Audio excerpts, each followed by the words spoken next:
শিং দিতে আসছে। আসসালামু আলাইকুম দর্শক, নতুন একটা ভিডিওতে আপনাদের আবারও স্বাগত জানাচ্ছি। লাইক শেয়ার করে দেবেন। দেখুন একটা গরুর এই গরুটার 3টা পাও, 6টা পাও, একটা বিশেষ করে 4টা পাও হয়, কিন্তু এই গরুটার 6টা পাও।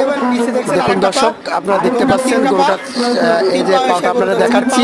4টা পাও টোটাল। দেখুন এখানে 4টা পা রয়েছে, এটা দুটা আর দুইটা 4টা পা বাড়ি স্কিপ করে আপনাদের দেখাচ্ছি। দেখুন দর্শক হয়েছে, যারা দেখুন এই দেখুন লাইক শেয়ার করে দেবেন। পাটা দেখুন ভালো করে দর্শক।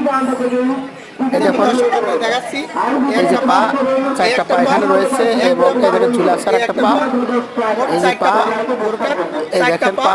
সবাই ভিডিওটা ঠিক আছে, এই গরুর অবশ্যই লাইক পিছনে শেয়ার করে দেবেন। 4টা পা, সামনে দুটো পা যে দেখতে পাচ্ছেন, গরুটা দেখতে পাচ্ছেন। এখন গরুটাকে দেখাচ্ছি। সবাই ভিডিওটা ভালো লাগলে শেয়ার করে দেবেন এবং সবাই ভালো ভালো কমেন্ট করে দেবেন। সবাই আমার চ্যানেলটাকে ইউটিউব চ্যানেলটাকে সাবস্ক্রাইব করে দেবেন।